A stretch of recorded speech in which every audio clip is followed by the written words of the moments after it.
Bonsoir.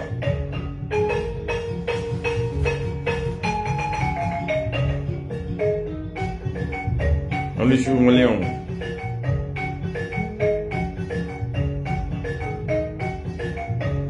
On a que Dieu fan. On a que Dieu demande la folie baoui.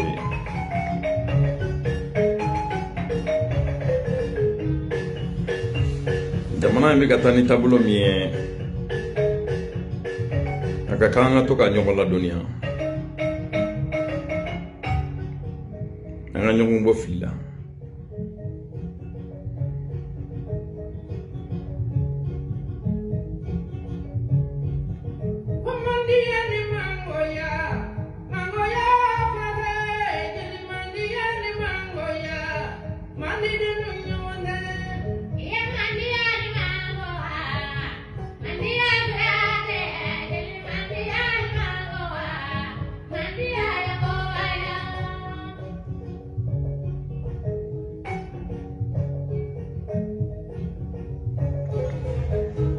Salam alaikum. Bon vendredi, bon week-end. Bon, comme je vous l'avais dit, c'est tout à fait normal. Aujourd'hui, on vit guerre médiatique là en quelque sorte. Nantora ka yogoro to yoka kumati. Oui, galon faut mourir. Ou galon te se ka barakere. Ma bi mourir bla fli la watini mina. O kama nganga kuma. Be mina doni fo mourir doye tel que Omar Mariko. Ani anyokona vero. Minu magoti jamana ina. Lutu joroni jamana in problème ye. Nubi Fadenya kelela. Et puis nous, ou mogoti jamanaka here fosla. Sani anga so mafolo. Amafo anga autorité yo ku hakilito jamana deuna. Surtout service d'hygiène. Baloti do jamana shika. Abebi do malikono. Depuis 100 ans niko. Boisson interdit no jamana tola. A bɛɛ do yan an b'a ye jamana chamana malo dɔw bɛ u maɲi farine dɔw bɛ u maɲi boîte de conserve caman bɛ u bɛ taa bɔn kɔgɔji la a bɛɛ bɛ da Mali la a bɛɛ bɛ dɔn interdiction ti yan kuma dɔw kɔnɔna u bɛ sogo dɔw minɛ k'u yira an na u b'o sogo ninnu détruire mais n'a bɔra o la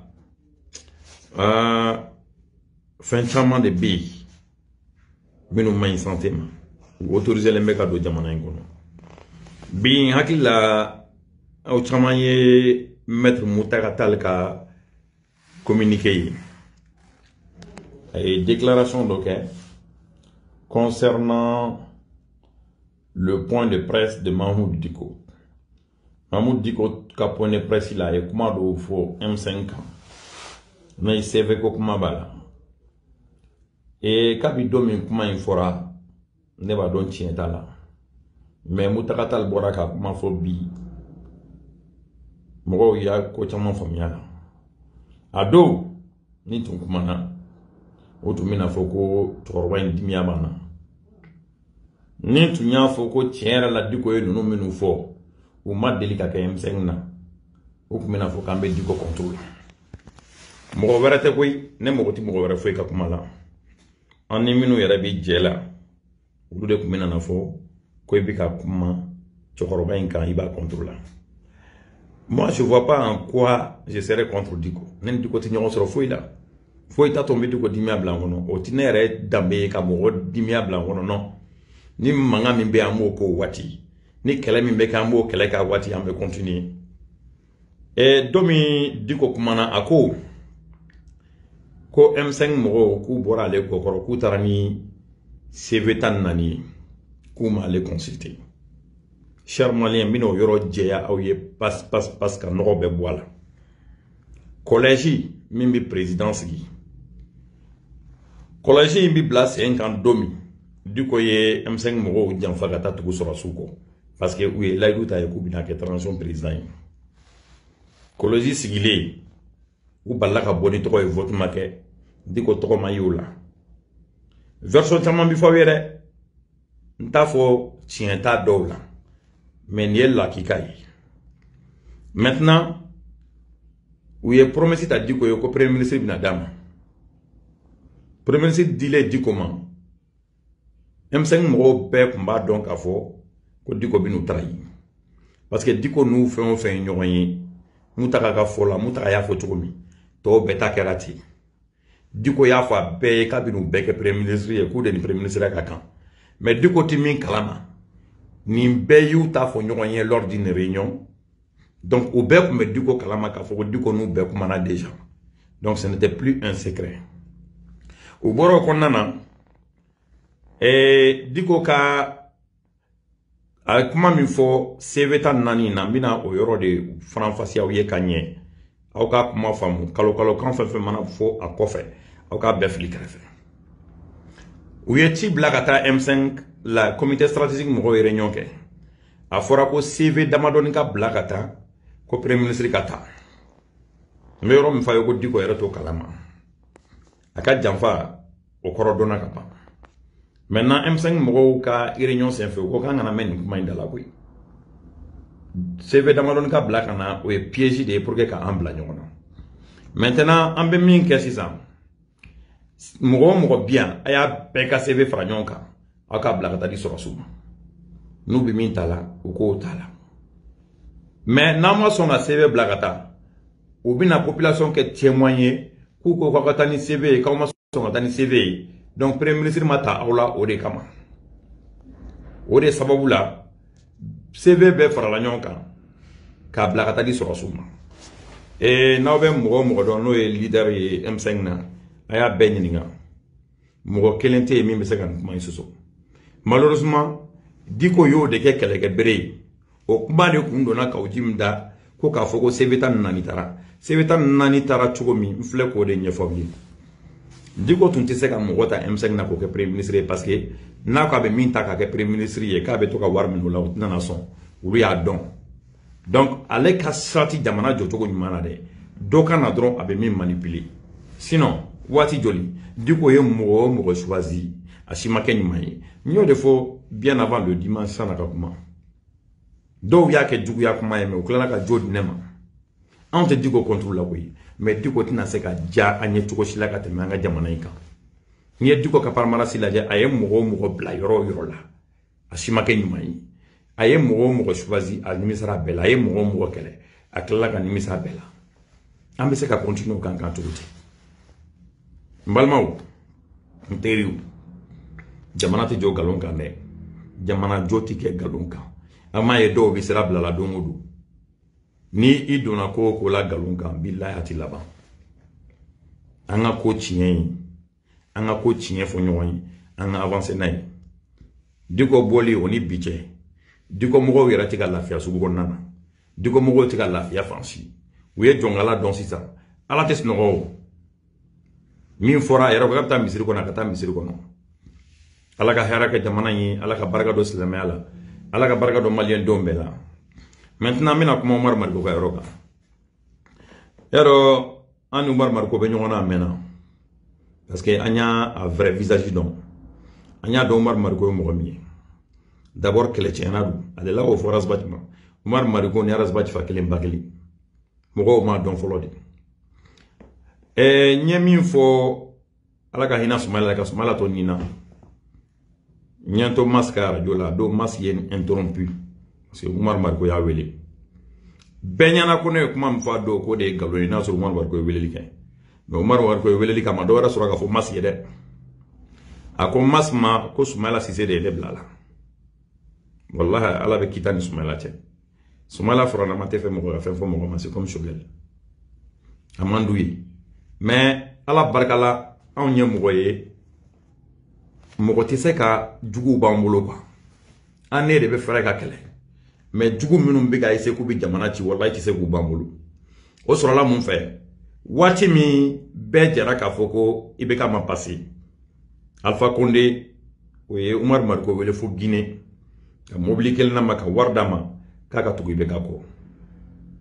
ati se go soso na kada ya kata plainte do billahi mba justifier avec toutes les preuves a bagara subala sistema ala ka hina la go sumaila do kaso ata don Alpha Condé wolo de o de kuma en benyefo de A à Z o de kuma ga informé hala segina kata chien flala na Alpha Condé ma son ari so na ya refoulé kana on bo be kalama de A à Z. Maintenant ndabe se Umar Mariko mamina wallahi Umar Mariko madrege faso en fait a fora ko école deun tu manipuler la ko bla Moussa Traoré la Umar Mariko nunga comportement de beau confirmé bi ambi IM accusé ko IM may ko génocide problème ni IM Mali yere problème ni IM o bora jumana IM mo folo minu ye ni jogo jugu ya intaka wi yere bla au service des politiques wule nan ni mbey nyafo kateme no Umar Mariko mimbi kuma chamana abi bla be contrôle abi be kele galonka ay Umar Mariko nyinga aka so tumbi commune 1 an plus de 30 ans Umar Mariko ka siège national abi commune 1 an Umar Mariko ka arayoso no e kaira yo commune 1 an Umar Mariko ka clinique obe commune 1 an Umar Mariko era bi commune 1 an aya nyinga kun jumena ni san hakela député tede maire conseiller kele Umar Mariko ma se ka soro commune 1 mu mebela Malion nama wuli ka jo wallahi Umar Mariko nu tieni mi do jamana in kono ka teme o bina segin ka nyoko na bereke ero coup d'état kera atité la wati min sane coup d'état ka ke Umar Mariko ma foite ama min la gochil da tetika par contre o Umar Mariko kelende ko meta gerbu ya la tete fi ala ka ina tete la min ko medama bodo ambe se kan shigen bela aka vocal minum be ka circuler clé flana na en nike en temps normal la fora ko jaban nu en nike je crois donc il a do fana en nike ou interpeller la Umar Mariko were kan fana kan interpeller na parce que ay en nimike c'est public ayara ka kuma fota la ko depuis Alpha Clé oluma son impère mogo ka kuma Radio Kaira la et lui qui se dit démocrate il pense que ça c'est de la démocratie uni shukel be mina oye mouvement démocratique ko kele ngakila ubise ko kele ke uni nyogon che kasoro uma anga malijo se ndola shukel ye minfo mouvement démocratique mogo do de kodo je pense pas na koko à 100% do na fo cho ay zomine minti zoye ibolikun kuma bo yoro la ko depuis atete Clé ani Alpha Clé ko sogel bega Moussa défend et Moussa te malien de wa sogel ko galon de tigara Moussa menena galon tigara Moussa beta wati min galon tigara complot blala 5 ans ko de la jeya est-ce que o sera mangana awya me abeka nenike min na vocal nunu ye fly kelen o kera wati min ka sogel to Suisse Umar Mariko wo akera DP Malibayo akera Moussa Maraka parti ne yelemayo akera parti wo parti ali RPM a fin tout masonga do M5 na abeka jama bi yerata o problème de be parti mbedala wallahi ayo renseigné parti wo parti kunko ka élément ti do M5 na a parti mogoba o mana de mais a élément benana M5 na o toro kelen de bu bedala maintenant Jakabi M5 kele bi sena nunu be sogel ko kele la maintenant u ka sogel kele min tumbe no de u ko black refe folo anga jamana imbara u ka sogel toyi aka faso imbara ulu bi ka duguya min ta ka sogel segere atina se ka sogel bo atu yala par contre u bi ka toroni la jaba de ces maliens do mako et c'est ce qui n'est pas normal bi sogel bi wuli ka jomina be ka ke mali de ka here kama atika ka here kama de wa sogel kuma do kuma ni mali de atika kuma na here donc de grâce u ka toyi akaka baraki u ka toyi nkorote ka foku bina se ka balbara la de u ka toyi nkoroyo u ku yere kishi on toro mako bi sogel défend ko la on kunga don on tiye o la rebli c'est le peuple malien qui défend sogel aya la jedron kunu mo menu nya essayer ka publication krikara o sogel contrôle aya tout ka commentaire ou like ou ya wulu la tukomi même les soi-disant blogueurs là minum bena essayer ka boni ko fesra et nous bigu sara ku bla sogel la a si tɛ ka se ka continuer parce que la gauche min bɛ ka da o kan o tɛna se ka continuer Mali ye maliyɛnw bɛɛ ta ye o ye tiɲɛ ye an bɛɛ ye maliyɛn ye o ye tiɲɛ ye an bɛɛ dama ka kan jamana in na o ye tiɲɛ ye mais fasoden jugu jɔyɔrɔ t'o la jamana in kɔnɔ dɛ parce que o tɛ jɔyɔrɔ mérité bi kumakan jumɛn bɛ a dɔw da ko ni u ni mɔgɔ min tɛ hakilina kelen ye aw b'o rejeter ni mɔgɔ min ni aw tɛ kunkilenna kelen k'aw b'o rejeter mun b'u bila ka kunkilenna wɛrɛ ta di min tɛ Mali ɲɛta ye. On a dit le Mali, un Mali nouveau.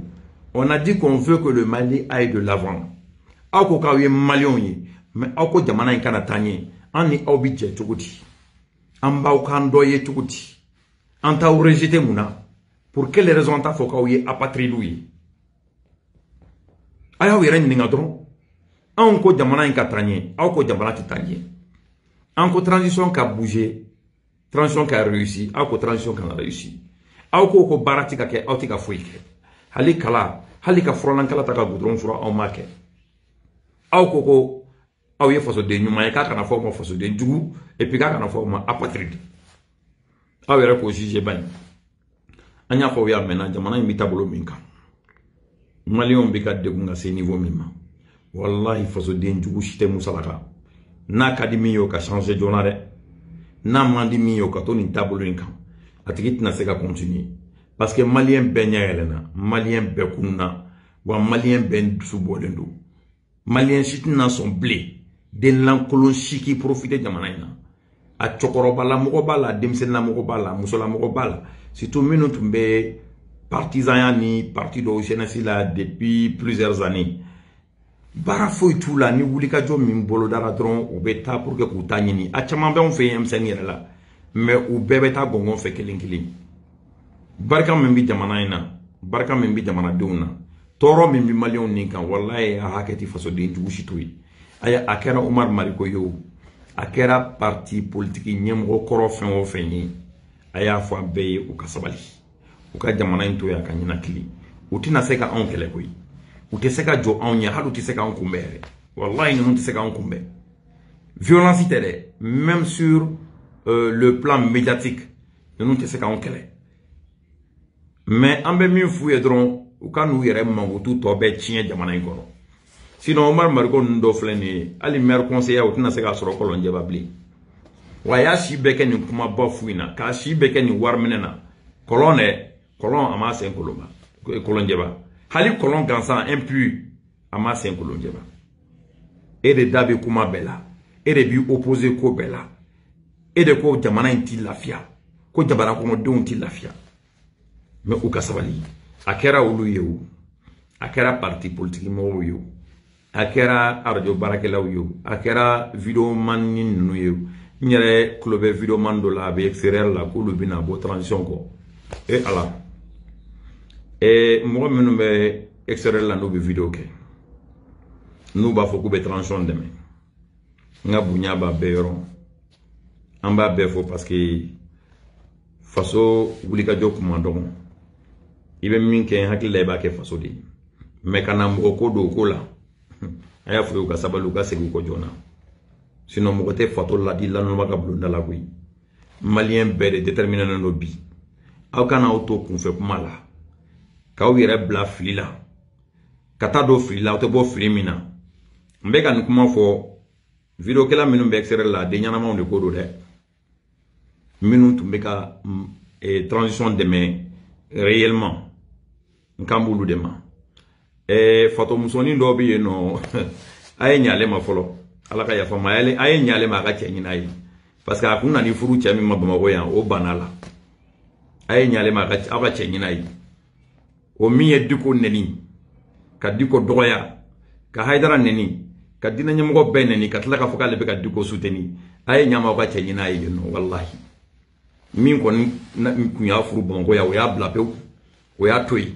a ye cɛ ɲina ye ou bien aw videokɛla ninnu yɛrɛ ni min b'a fɛ o k'a ta ye n bɛ fɛ ka min fɔ extérieur videokɛlaw ye dɔ wɛrɛ tɛ u ka to k'u janto information na u k'u janto u ka cohérence la mɔgɔ t'a fɔ mɔgɔ ka dɛmɛ ka dɔgɔn dɛ mais dɛmɛ cogo wɛrɛ bɛ transition ina min te video ke damay deme cogo wɛrɛ bɛ transition ina min te dongo do sirabla ye yaro ana do kun kumana ko sayna ulu kun bɛ ka sira ɲuman ta a b'i n'a fɔ dɔw y'u nɛgɛn k'u bila sira jugu kan mais tout ça c'est pas un problème n hakili la u bɛ sɔn ka segin kɔfɛ u bɛ faamuyali kɛ u kana u ka transition dɛmɛ u kana u bɛ se ka min kɛ transition ye u k'o kɛ u ka bɔ mɔgɔ ko la u ka bɔ diko ko la mɔgɔ t'a fɔ u kana kɛ diko fɛ dɛ mais diko ko o ni transition dɛmɛni u tɛ ɲɔgɔn ɲɛ sira la wa diko kɛlɛ i tɛ se ka kɛ cogo si la k'i bɛ transition dɛmɛ parce que c'est deux choses diamétralement opposées Mali ka bonni nin bɛɛ dɛ a ye continuer n kan bɛ extérieur vidéo kɛla ɲɛnamaw de ma dɛ n kan tɛ minnu n'an tɛ fan kelen fɛ n'an tɛ hakilina kelen n'u ka sira tɛ transition dɛmɛni na il s'agit pas de mais n ye min fɔ aw ye i tɛ se k'a fɔ cogo si la k'i bɛ transition dɛmɛ k'i bɛ diko nɔfɛ non logiquement diko yɛrɛ kan ka transition dɛmɛ n'a bɛ Mali fɛ n'a bɛ Mali ka hɛrɛ fɛ ale ye min choisi ko premier ministre hali n'o tɛ yen a mago bɛ min na gouvernement na hali n'a tɛ k'o sɔrɔ a taabolo ye min ye Mali ko in na hali n'o ma k'a sago ye il est obligé d'aimer le Mali il est obligé d'aller vers le Mali ni yɔrɔ in na n bɛ n kan bila n tonton ma États-Unis n'o ye Bako ye communication bɛ n ni ɲɔgɔn cɛ n bɛ ka min fɔ dɔrɔn a y'a fɔ a ɲɛna a ka fara k'a fɔ k'a bɛ jo di Arasbach ma a bɛ fili la kosɛbɛ jo kisɛ kelen tɛ se ka di Arasbach ma ni jo ye 100 ye wallahi i bɛ ka taga la bɛɛ kan ka kuma Arasbach ma ka kuma Arasbach de i bɛ ka kɛlɛ yan a kun bɛ i bɛ ka nɔfɛ fɔlɔ a ye bɛ ka kɛlɛ san joli i bɛ ka tilala ka Arasbach kɛ infiltré ye opposition kɔnɔna na ka tila ka Arasbach récupérer a kun bɛ baara la i bɛ ka bolo Arasbach da franchement ka don i bɛ ka ko la wa a ka fara k'a fɔ k'a bɛ jo di i bɛ ka fɛnɛ ma jo tɛ se ka di i bɛ ka ma surtout diko ko la diko ni bɛ ka bɛɛ de tun bɛ côté kelen fɛ u tun ka di kɔrɔn dɔgɔw kun don u bɛ ɲɔgɔn kalama u bɛ ɲɔgɔn ye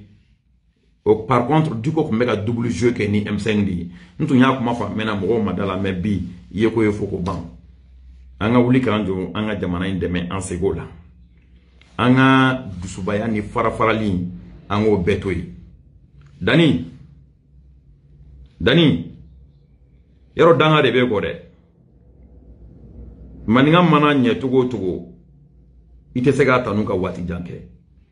segin kɔ i k'i yɛrɛ kɛ mɔgɔ ye i ka kɔrɔbaya dɔɔnin